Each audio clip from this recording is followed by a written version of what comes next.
Happy Hump Day, hockey fans! We're back for NHL Chatroom Week 3, live on Sportsnet's Facebook and YouTube channels. And while you're here, don't forget to subscribe so you don't miss any of our shows. And as you know by now, the show is all about you, the fans. So get in the chat right now and tell us where you're watching from and who you think will be joining the Dallas Stars in the Stanley Cup Final. Steve, how are you doing? Oh, man, I'm tired because I wanted to see Tampa not touch the trophy last night. And, well, I guess I got my wish on account of they lost. So, yeah. Are you Jordan tired Beverly, man? Yeah, well, it's gonna continue another day, at least tomorrow. So get your sleep as you can. Are you tired from your little weekend getaway you had too? Yeah, I went to the cottage. Super rowdy. You know, I went there with the in-laws and my 2.5 month old. I see that you're a big fisher. I don't know if you can see that the fish, but yeah, so, there's a fish in that photo. I actually got a You're pretty proud of that, eh? I got a fishing injury because I'm an idiot. So if you don't know about sunfish, those guys are sharp. Yeah, well, I usually don't catch sunfish. I catch something a little bigger. I don't know. Maybe we have a photo of a bigger fish that I've caught. Oh, I don't know if you can see that. What kind of fish is that? A pike. A pike. That's right. All right. Okay, you're a better skater. You're a better fisher. Sorry, I just had to start with a little boost of confidence for this show for myself. You're going to get your own YouTube channel and just dunk on me? A fishing channel. All right. You know? Enough of that. We actually were lucky to be in the chat room moments before all of our loyal viewers came in, where there was some breaking news. We saw a trade. I don't know if anyone's seen this yet. It just happened within the last half an hour. But Eric Stahl has been traded to the Minnesota Wild for Marcus Johansen. So what's going on? This just happened. Steve, give me your instant analysis. Well, first of all, Kevin Adams wasting no time in Buffalo. He's the new GM, and he acquired one of his old teammates. That's how long Eric Stahl's been around. Those two won a Stanley Cup together in 2006 with the Hurricanes. He brings in Stahl, and I'm not going to lie, I don't understand what the Minnesota Wild are doing, because Eric Stahl still he's got hockey in the tank. He had 47 points this season. Johansen has a really hard time staying healthy. I think he only had 30 points this season. And in terms of actual dollars, Johansen makes $1 million more. And that's so precious, obviously in the post-COVID economy, and his cap hit is far more. So with getting Bjugstad with no salary going the other way this past week and the Brodin extension, the Minnesota Wild apparently have deep pockets, even though they were allegedly one of the 17 teams that made cuts to their staff. That is a very unfortunate thing that we have seen, and you're obviously very upset about this, as you were getting your anger out before the show started, but you're not happy about some of those financial decisions that they're making, and you encourage people to come read about that later after the show, correct? Yeah, on my podcast channel, once that episode is up, because it's not up yet, I carved the Minnesota Wild like a jack-o'-lantern, and that was before I knew they were taking on an additional $1 million with this Marcus Johansen deal. This is the same team that spent $196 million in one day on Zach Parise and Ryan Suter, and then the very next day went, we're one of the teams in the NHL that just we're poor and we can't pay you guys longer than 8-year contracts, and we need to have a lockout. Basically, I'm bitter at the Minnesota Wild for making me do KHL highlights for 6 months. So some people in the chat are also unhappy with this. We see Reed Payne says, well, Stahl and Skinner are reunited, but then Dangler's TV says Eric Stahl is washed. So are we happy? Are we unhappy, people? Make your mind up. Eric this Stahl's is a great tweet washed. Also. You had a great tweet you wanted to add here. Oh, from Mahesh K. Do you need to stall for a couple of minutes to digest the news? Ooh, we love a good pun. Okay, well, I love a good pun. So let's move on to our headline segment. We'll be able to, divulge into this deeper on future episodes, but breaking news we got to bring to you. So let's get into the news that we had planned to talk about. Yes. We have one half of the Stanley Cup final matchup decided. So the unlikely Dallas Stars have advanced, and that leaves us with the question, did the Golden Knights kind of give it away, or did the Dallas Stars earn it? So my opinion is that the Dallas Stars, it's time to put some respect on their name, and they earned it.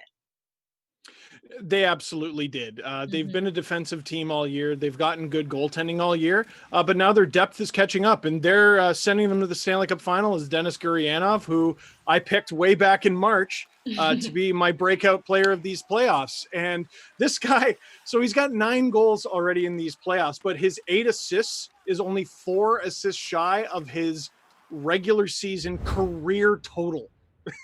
So Yeah. he's doing everything for them right now, and I kind of feel like Joel Kiviranta has stolen a bit of the limelight because Gurianov's been so good. And I think you need to mention Jamie Benn stepping up big. I think he kind of had a more quiet regular season, and now he's definitely putting a little bit of the fountain of youth at this point. He's being a great leader, and he's coming up clutch. And obviously, the goaltending situation has been huge. But we're going to get into that later in the show because we have a lot of love for Dobby. So, Yep. I mean, Vegas did kind of surrender that 2-0 lead in the third period, but you got to say that Dallas definitely earned it. You know, they came back from a 3-0 deficit against the Flames, a 2-0 deficit to the Avalanche. So, like, they have that fire that, you know, there's no such thing as adversity. They're going to find a way. So I'm excited to see who they end up playing. And we'll find out hopefully in the day, but maybe more than that. Yeah. And you can't call them a defense only team, which is, I think, what I was calling them last week, but you overcome a two goal deficit. And you did it in an ugly way. Like those, both goals to get the tie. You got to have a little luck. Crashing. It's okay. I wouldn't even say it was luck. I think they just outworked Vegas. They wanted it more. So Vespis in the chat says Vegas can't score in September. It's a bad month. Yeah. Their career, their franchise's September mark is, well, it's actually better than most franchises when you think about it. True. And our last comment on this, which, you know, you've got a little bit of heat from Stars fans, but Boss Man said, why does Dangle hate the Stars? But I think you are starting to like the Stars a bit more. I never had anything against them until their stupid Twitter account started picking on me because I didn't pick them. And then I picked them to win the conference final and they upload their little video to Twitter and I'm not part of it. So I think it's just part of their identity that they want to be the underdog. And when people are picking them, well, that's no fun. That doesn't work with what we're trying to go for. We're trying to be the pesky Stars here. So, well, you have whatever a chance. You have a chance to win them over with the final Stanley Cup final matchup, whoever that is with, and that does lead us to our headline number 2, which is who will be joining the Stars. Could we see the Islanders, who pushed, a Game 6 last night, take the Lightning down, or are we just kind of waiting for the inevitable that the Lightning will advance and will be, seeing what we had expected? Maybe before I get you to answer in the chat, put a lightning bolt in if you think it's going to be the Lightning, and put that little island emoji if you think it's going to be Islanders. And I want to see what people are thinking. But Steve, what are you thinking? Brian Burke put it greatly yesterday on the broadcast. I can't remember if it was after the third period or the first overtime. He goes, I don't think this is the Islanders playing rope-a-dope. I think they're just getting outplayed. And it was just one of those funny games. But in the second overtime, they weren't getting the shots, but just the way they were just coming close to picking off the Lightning. I'm like, the Islanders are going to win this stupid game. And then sure enough, they come in on a 2-on-1 and they do. And how about Jordan Eberle wearing blue and orange, scoring big playoff goals in Edmonton, like we all knew he would. That guy had 2 assists and no goals. Oh, geez. Simeon Varlamov, what are you doing? He had 2 assists and that's it in 13 games in the playoffs as an Oiler. I think he's got 23 points in 29 games in the playoffs as an Islander. Guy's a playoff performer. That was a terrible, terrible trade. So I'm torn because I obviously love a Game 7, but at this point, you said something earlier to me that Tampa needs to win to save hockey. And I thought that was a fun little point because it might be a bit more boring if the Islanders are playing the Dallas Stars, but I had the Islanders on my first bandwagon, if you remember episode 1. So I'm a little bit torn as a casual fan of both teams. But I think with Braden Point possibly being injured, I don't know if Tampa can pull through. We're going to have to see. Yeah, the everyone just giving it to the Lightning already. You should have watched in 2015. Ben Mhm. Bishop was banged up. Tyler Johnson was banged up. They looked unstoppable, but injuries caught up to them. I'm getting an eerie feeling right now with the Tampa Bay Lightning. So is Soulless Shadow in the chat, who says the real question is, do the Bolts choke again like last playoffs? Soulless Shadow. I don't know if it'd be choking, man. Like they're who's their number one center right now? Sorelli? Gord? It's Gord, tough. I love Yanni Gord. Yeah. I love Yanni Gord too, but like that's your top guy. I'm not sure. It doesn't matter. If you have the heart, it doesn't matter if you're a big name player. You can make things happen like the Stars are doing. You know what? You're absolutely right, Ailish. You're absolutely okay. Right. So we're going to move on to our headline that we reflected on last week. So I don't remember if you remember, we talked about a specific coach possibly coaching the Washington Capitals. His name was Mike Babcock. Obviously caused a lot of stir and drama. That has not happened. And they have solidified their next coach, who is Peter Laviolette. So a little bit less of an explosive decision as we had anticipated, but he does bring 18 years of NHL coaching experience. He took the Flyers, the Hurricanes, and the Preds to the final and won the Cup with Carolina. So he's got the experience. Now I want to know, does the chat think this was the right hire? And does Steve think it was the right hire? Well, it's not that we ignored it because it's the most boring option out of Babcock, Gallant, and then Laviolette, who just sort of, gets hired, yells and screams, wins more games than he loses. I think the Washington Capitals, they're an old dog and they're not going to learn new tricks. You even look at the younger parts of their team, like Kuznetsov. That's not a rookie in this league. He's in his prime. They need a motivator. And if you can't get motivated with Peter Laviolette behind the bench, maybe you should just pack it in. But Gerard Gallant, there's some weird. Why does the guy keep getting fired when the team's doing amazing? It's so weird. And Mike Babcock, we know what the issues are there pretty obviously. So Laviolette's the safe pick for the Caps. Yeah, I think he seems like, from my understanding from listening to players talk about him as a coach, he has a better communication style and he still finds a way to motivate, push his players, but maybe doesn't cross that line. So I guess we'll have to see. I think he'll mesh better with Ovi, and that's kind of all this is really going to lean on is, are you going to be able to hold Ovi and your team accountable and make people happy? And I guess he's got an opportunity starting whenever next season starts, which goodness, who knows? Well, show me a good goalie, I'll show you a good coach. Who's his goalie? There's an interesting story to watch over the course of the. I was going to say summer, over the course of whatever the off season is it? Yeah, the early fall.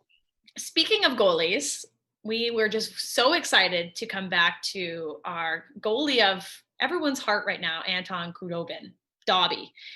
So I would love to just give him a whole segment because he has been quite the character.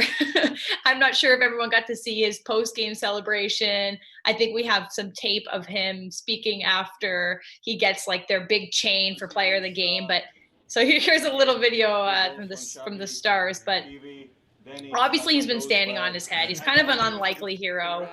The Cinderella story maybe of the playoffs. But look at this guy. I think he speaks. It's great to hear that accent come through. He's joy. There he is. Wait for it. Looking at it. We're not going home. Woo! Like, how could you not be fired up if that's your goalie? So anyway, I just thought he deserved a little bit of attention, and I think you're going to talk about him even later in the show. But there is a photo circulating from Reddit, I think, which is absolutely terrifying. We must show the viewers.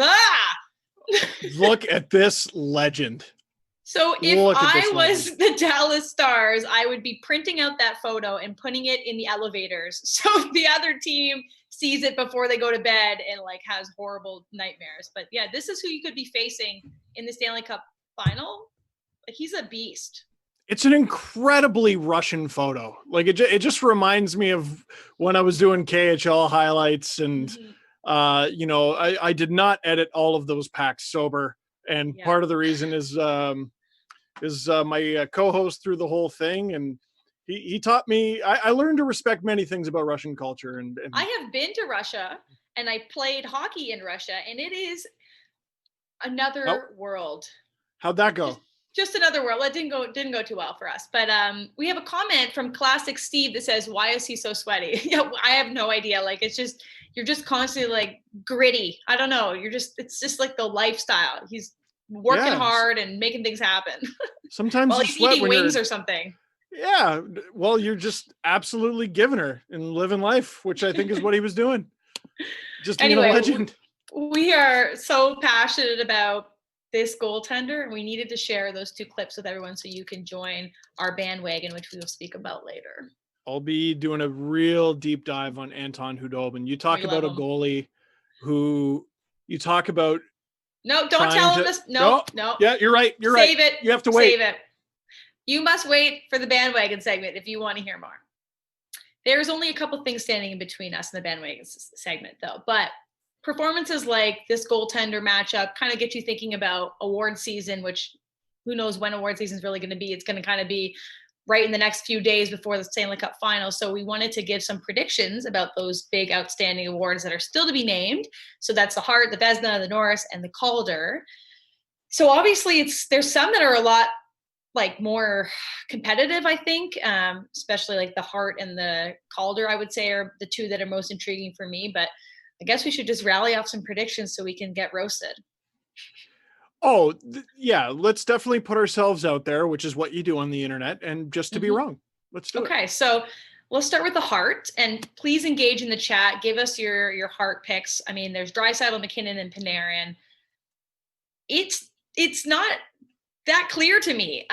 There's an argument for everybody. Earlier on in the season, I was really on the Panarin bandwagon, and I think I'm going to stick on it because he had, I know it's out there, but he had the hardest road, I think, to leading his team. You know, he led the NHL in 5-on-5 goals and hit his own career highs in goals and points, and he did it on a less skilled team. So I think he deserves it because Draisaitl had McDavid and McKinnon.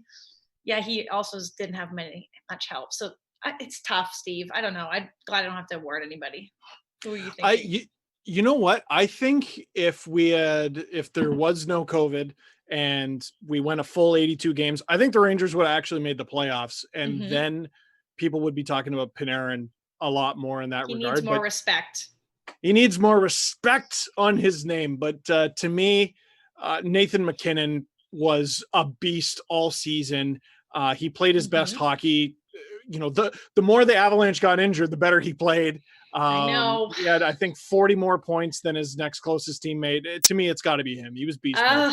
I know, and he's already stacking his trophy case, so it seems like he'll be the pick, but I think it should be Panarin. So I don't know. We're going to have to fight about it. We have some comments here. Owen Krebs says, McKinnon was the most valuable, in capital letters, player to his team. Leon was the best player in the league. That's not what the award is.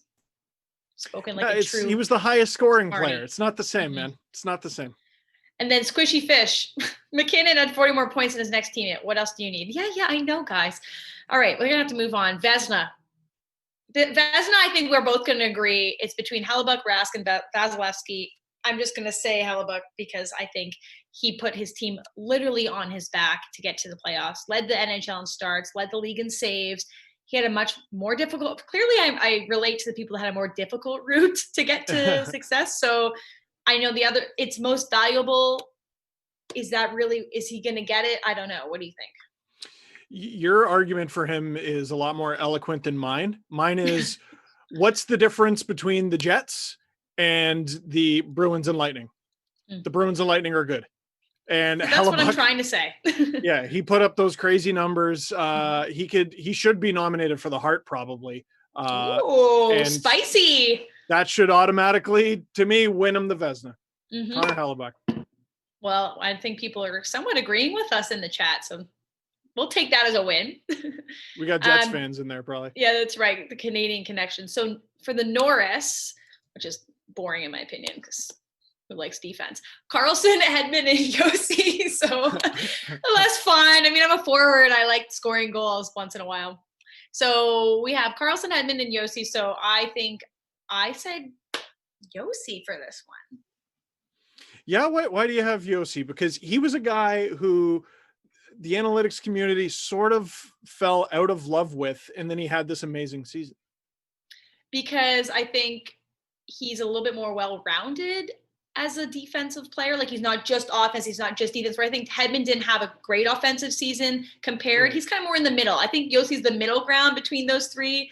And I think the Preds really relied on him. Again, they needed him. So I don't know. I just relate to him. For me, just watching how the Lightning crumbled last playoffs with an injured and then out Victor Hedman, it made me appreciate how valuable he is to the team. And then just seeing what he did through the regular season, seeing how the team, because remember, their first 2 months were awful. And then they really came out of it strong, seeing how they're doing in the playoffs, which I know is cheating. For me, it's Victor Yes, it is cheating. I don't care. I think we all have a little bit of recency bias. I'm trying to be level-headed. The chat consensus is that it's Hedman. You guys must all be right, and I am wrong. So let's move on to my most favorite award, the Calder. And this one to me is like, it's a coin toss between Hughes and Makar, but there's still another person involved there, Kubalik, but like, tough one to be involved in there. The two, obviously, it's going to come down to Hughes and Makar, and I'm going to go all in on Hughes. That's very interesting because you talked about recency bias. I think without recency bias, the pick is clearly Makar because he was the better defenseman all year round, whereas Hughes got better and better and better the further the season went along. Yes, but as the chat and I agree with, Hughes topped all rookies, not just rookie defensemen, all rookies in points.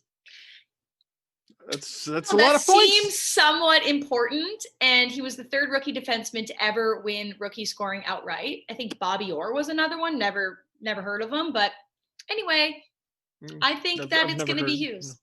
Never heard of him. Never heard of him. Just before we move on, so you think it's Makar, that's great. We have one more comment here from Owen Krebs who says, David Ayres for Vezina. I mean, he was undefeated. You can't argue, man. He needed 2 more saves to catch Garrett Sparks in that category this season. He was unbeatable. Anything else you'd like to say?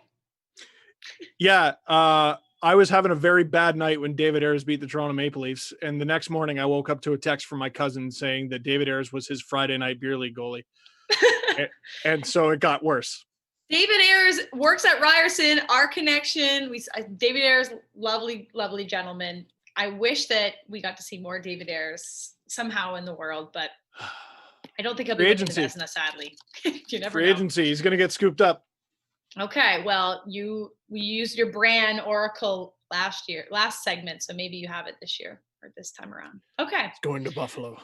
Since you're already fired up and heated, we should just move on to our Drop the Glove segment because that energy level is just perfect for this. I think I'm the one that's going to be more upset this time around because I need to bring my gloves. This topic is something that just grinds my gears. So I'm going to let you go ahead with the introduction of it. But basically, it's about that rule that we all love to hate. Well, one Mr. Whitecloud of the Vegas Golden Knights made a boo-boo. He did not trip an opponent. He did not hook them. He did not slash them. He put a puck over the glass, resulting in a delay of game penalty, resulting in a penalty kill. And the penalty was not killed. Instead, Vegas was killed. So Ailish Forfar is saying that is a bunch of baloney and bullpucky. And that shouldn't be a penalty at all. Am I understanding that correctly? I am definitely saying that, yes. Why is that? First of all, there are already like exceptions to the rule, okay? Not from that movie that everyone watches, he's just not into. But there is exception to the rule. If it hits the glass on its way out or hits another player or goes into the bench, it doesn't count as a penalty. So why can't there be an exception of like, he clearly didn't mean to do that. He just took a golf swing at the puck and it went out of bounds. Like that should be an exception. It can't, like, it's so unfair that he got a penalty because I have been in those shoes. I got a penalty my 1 year of pro doing the same thing. And my coach then benched me for 2 games. Benched me. I did not touch the ice after I accidentally got the puck out of bounds. They didn't score on the penalty kill, but I was personally benched for godforsaken shooting the puck out. Like, I didn't mean to. I don't think it's just a soft spot for me. It really bothers me. I think there should be some sort of amendment that if it's clear that the player comes around and rips the puck out of the zone, okay, give him a penalty. But if it wasn't intentional, like Zach Whitecloud, like, poor guy. Anyway, people are so fired up in the chat. Oh my God, it's blowing up. I am not void of compassion. I don't know about that. I listen, no, I feel for you. I feel bad. And I didn't know that your opinions on this matter were, the result of a traumatic penalty. That happened Very in your traumatic. Past. So what you're saying is that if the player doesn't mean to, then it shouldn't be a penalty? Correct. How many times did you mean to trip a player and it got called? A few times. How many times did you mean to slash a player and it got called? All right, Steve, I don't care. No. How many times did you mean to hook a player? I never got and penalties. That was the only penalty I got. Okay. Well, now I just feel bad. But all I'm saying is, yeah, I know what you're saying. I do agree that the rule kind of sucks, but shucks, he didn't mean to. To me, it's just not strong enough. It's not strong enough. I would rather you say, I don't like the rule. It's dumb and it's stupid. Okay, I don't like the rule. Get rid of the rule is what I'm saying. But if you were trying to if you're trying to find a common middle ground, I would love to have an amendment since there's already exceptions to the rule that it hits the glass. Like, who cares if it hits another player? Oh, if it goes into the bench area, it's the exact same thing. The bench or the stands, like, it's out of play. So why does it now matter or not matter if I had intent? Like, just if you're going to have these exceptions, include that exception or just get rid of the rule. I've never understood the clipping the glass. Oh, that's fine. It doesn't make any sense. Rule, because like it's okay. So it hit the glass and went out anyway. So that's a magical puck. Like what? I agree. It's complete. It's just the edge that it caught on the puck. To me, that makes no sense. Okay, so I want to give the fans in the chat a little bit of airtime here because I'm sweating talking about this. Alan Smith, the rule is good. It was bad luck and it didn't lose the series for them. Okay, I understand that it was bad luck, but the fact that it happens, I read a stat that there's been 30 puck over the glass penalties this postseason alone. And out of 30 of them, 7 resulted in a power play goal. That's 23%. That doesn't need to happen. It's a stupid rule. Get rid of it. Now, there's a counter that I've read that I'm not totally opposed to. The refs swallow their whistle in the playoffs anyway. True. So this is one way to get them to call at least something. But I still don't like it because you're not penalizing the team doing all the hooking and the slashing and the stuff behind the play. You're penalizing Zach Whitecloud for just chucking the puck over the boards for, on accident. I don't know. Oh, I have never seen so many people engaged in this. This is the great Drop the Glove segment. Mark Carvalho says, you're all wrong. It's a great rule. The NHL would be a lot worse if guys didn't have to worry about taking a penalty for going high and off the glass. I look at it this way, more souvenirs if you take the rule away. Right? That's true. No, more souvenirs for no one at the moment, but people will be back eventually. The people that work at the arena probably, those would be really rare, expensive pucks to sell on like eBay or something too. Would you even be allowed to touch it? Would you have to like sanitize it or something to take it out of the bubble? Here's another one. Stun says the refs are not robots. They can't determine intent. Well, there's already enough issues. I don't get that, but there's already enough like issues with was that goalie interference? Was that not goalie interference? That would be the issue with did he mean to shoot the puck out? Did he not? So if we just abolish the rule, then we won't even need to worry about that.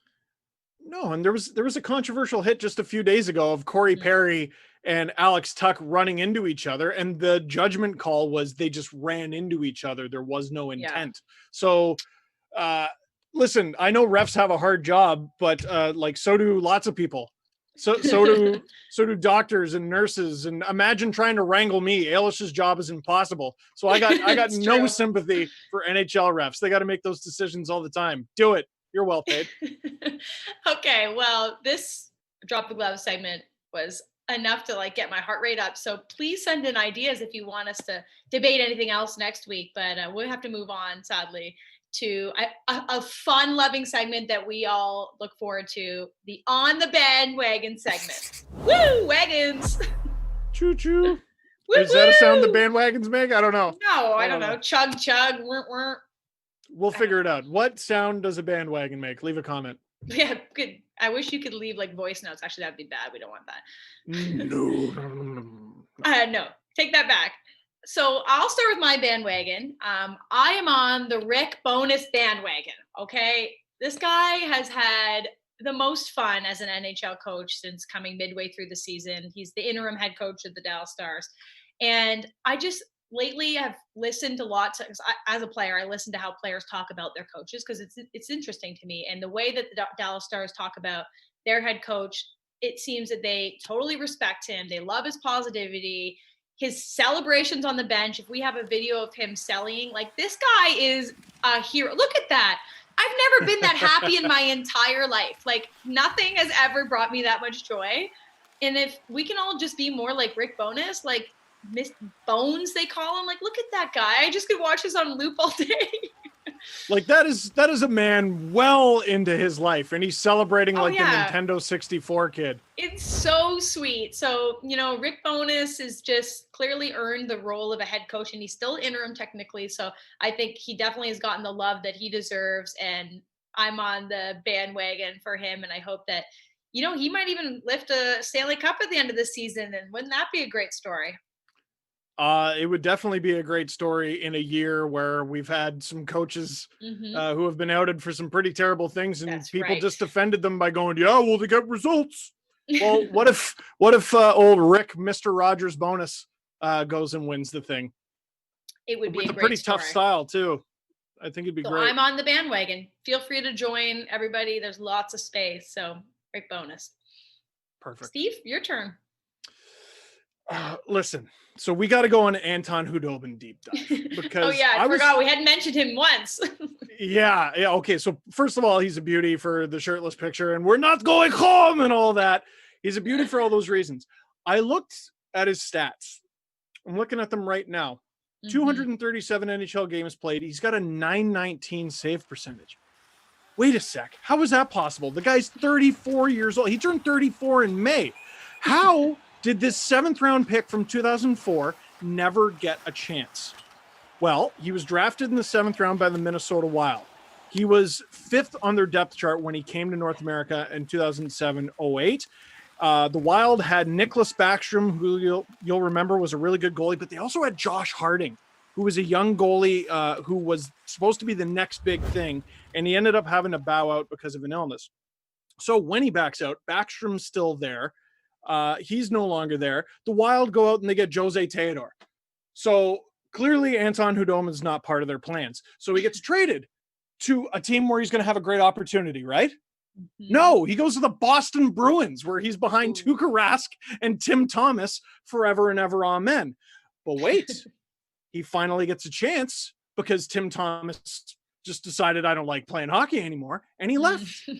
Khudobin is the backup goalie in a lockout-shortened 48-game season with the Bruins, so he only plays 14 games. Then he goes to the Hurricanes, and he does a really good job filling in for the injured Cam Ward. Next season, he doesn't do very well. Oh, he finally gets his chance, and he blows it, so he gets traded to Anaheim, where he's going to get a great chance to start. Wrong! He played behind Frederick Anderson and Jordan Gibson. Oh, my goodness. So when's this guy finally going to get his chance? Oh, what? He leaves the Bruins, he leaves the Ducks. Where does he go? Back to the Bruins. He's back behind Tuukka Rask. He joins the Dallas Stars. He's behind Ben Bishop, who is a great goalie, but misses a lot of time. It wasn't until his 30s that Anton Khudobin finally got his chance. But this offseason, not only could Anton Khudobin be a Stanley Cup winner, some team might sign him to be their starter. Okay, enough, Steve. Listen, I just woke up. Listen, you got to get on the Anton Khudobin bandwagon. Clearly, he's been at it for a long time. You just gave everybody his life story, like you wrote his biography. Listen, I'd be a rich man if I wrote Anton Khudobin's. I already know what my cover would be. What? Come on. Picture with the beer. Of course. Okay. Well, if you're not influenced to be a big Dobby fan, I don't know. We can't have you as a fan because that was just quite the story of struggle, and you shall emerge. Is that not right? I like it. We're not going home. The Anton Khudobin story, written by Steve Dangle. Perfect. Bestseller. Okay, so now you're going to get to continue talking about your dang its. Great. This whole show is just you ranting. Yeah. Welcome to doing a show with me there, Ailish. I'm aware. Now, listen, you're a forward. So you don't like when defensemen are hacking and slashing at you, right? Usually not, no. So what happens when they're just sort of allowed and there are no consequences? Okay, it's very frustrating. A little bit. So this, to me, this play with Nikita Kucherov and Jean-Gabriel Pageau is a huge dang it. We're going to see, I think it's at the end of game 3. The Isles are about to ice it with an empty netter. Here we go. He's got a clear path. Okay, the hook, I understand. The 1-2-19 slashes to the ankle, I think, are greasy. Nikita Kucherov, by the way, amazing player, former MVP. The guy's dirty. 1, 2, 3, 4, hook, slash, brutal. trip. The timber, like he's going for it. I don't understand why there isn't less deterrent, or why there isn't more deterrent, to get this out of the game. Fine them, suspend them. It's a playoff series. Why can't the penalty carry over to the next game? Basically, if there's an empty net and you don't, there's no reason to not slash the heck out of the guy, basically. So to me, it's not just a dang it for Kucherov for being dirty. It's a dang it for the league for not protecting its players. Well, hopefully the league is watching because we have a bunch of rule changes to propose for them clearly after this show. Yeah. And also fold the Minnesota Wild. These are all my suggestions. This is your wish list for the holiday season early. Yeah. Dear Santa, please fold the Minnesota Wild. Okay. A quick segue. Oh, just one person would like to say that was a really great deep dive of yours on Dobby. So just respect. I know. A lot of hard work. Okay, so it's my turn for my A-list, which I'm excited to share this week. So I want to share the story of 17-year-old QMJHL Drummondville player Yannick Duplessis, who came out as gay last week.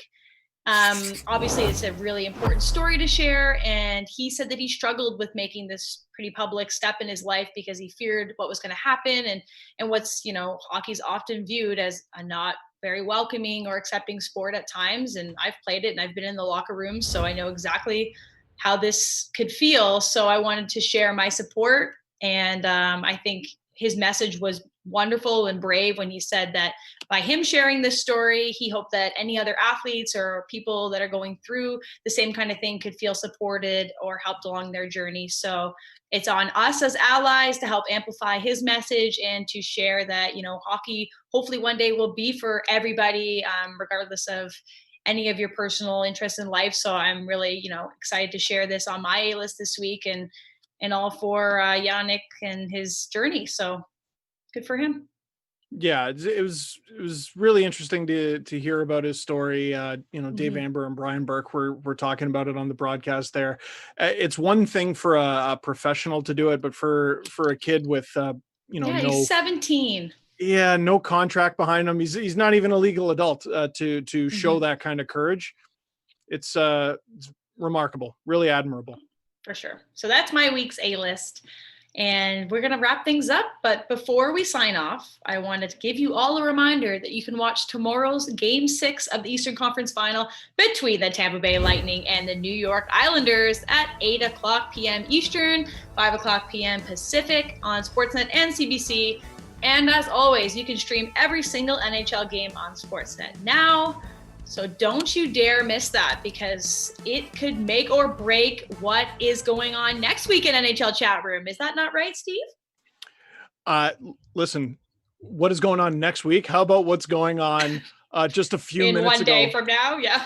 A few minutes ago from Eric Engels, Joel Edmondson signed for 4 years, $3.5 million AAV. There's so much news breaking right around this show. Habs wasting no time. Boy. Why is everyone doing things right when we're about to do our show? We need some more advanced information, or let us break the news to all our loyal viewers? Well, Eric Engels has my number. He could have texted me. He should have just put it in the chat. He should have. Yeah, why isn't he watching? Oh, Come on, guys. I'm yelling at Eric Engels right now. You tell him next time. Do you know French? I'm going to yell at him in French. I know no French. Okay, well, we'll let you do that. And in the meantime, we'll say goodbye to everybody. And thank you all for watching. Don't forget to subscribe, please. You know how to do it. It's right there. You're all smart keyboard warriors. Press the subscribe button. And we'll see you every week at this time, live on Sportsnet and YouTube, Sportsnet's YouTube and Facebook channels. So see you next week, everyone.